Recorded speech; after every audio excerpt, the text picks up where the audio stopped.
Assalomu alaykum hammaga. Shavat Avto kanali obunachilar do'stlar. Bugun egalardan uyinda haydalmay durib turgan avtomobil do'stlar. Hozir ustini tentlarni olib tashladik.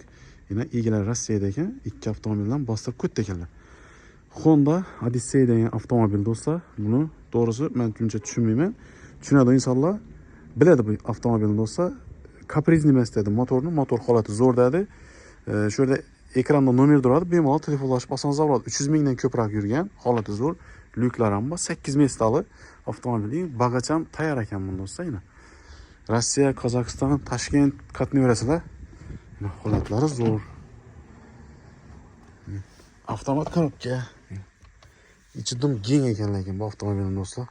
Samolyotning knopkalarining knopkalari mana. Konditsioner hamma narsalari bor. Monitorlar bor, lyuk bor. 8 mesta. Depasinden ham konditsioner ham pechka ham ufli ekan. Xullas, holati zo'r. Kim qiziq bir odam bo'lsa do'stlar, bemalol egasi bilan telefonlashaverasizlar.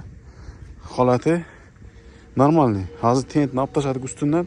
Bu kir holatda turibdi mashin. E'tibor bermaysizlar, bu yuvsat ketadi bu. Kraskasi zo'r teyini. Kir holatda turibdi ekan. Xullas, mashina holati zo'r. 2009-yilda ishlab chiqarilgan. 300 ming kilometrdan oshiqroq yurgan.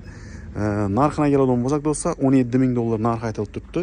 Ustunda kelishib, savdolashib osonroq bo'ladi. Holati yaxshi. Bir qator mo'yka klasslardan to'g'ri haydab ketaverasizlar. Ekranning pastida nomer turadi.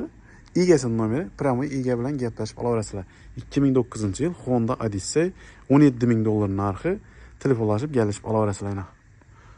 Birdan like-ni bosib videoni shuning avtomobil izlab bilganlarga tashlab qo'yamiz do'stlar.